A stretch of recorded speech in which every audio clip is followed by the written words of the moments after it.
Sebanyak 2.800 orang menghadiri kegiatan Gebiar PKH dan BPNT dalam rangka penyerahan bantuan pangan non-tunai dan PKH sekota Gorontalo.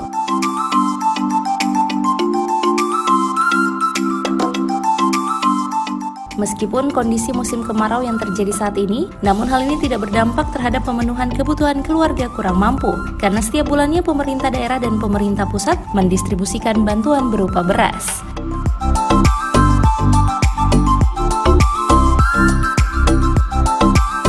Untuk data penerima bantuan pangan non-tunai di Kota Gorontalo berjumlah 11.766 kepala keluarga dengan sistem penyerahan bantuan melalui nomor rekening yang berisi saldo Rp100.000 untuk membeli beras dan telur di warung elektronik yang telah ditentukan.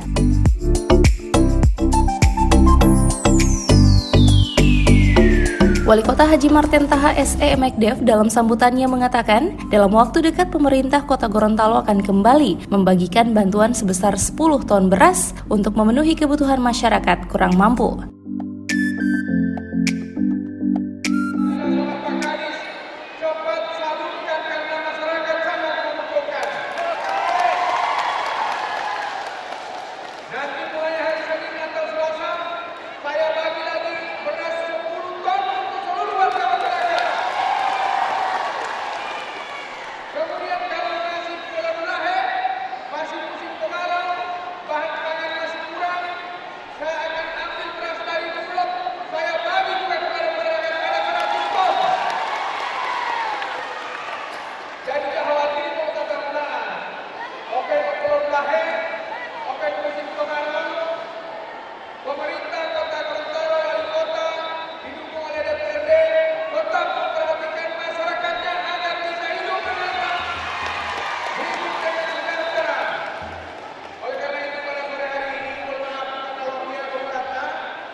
Tim Liputan Advertorial Mimosa TV.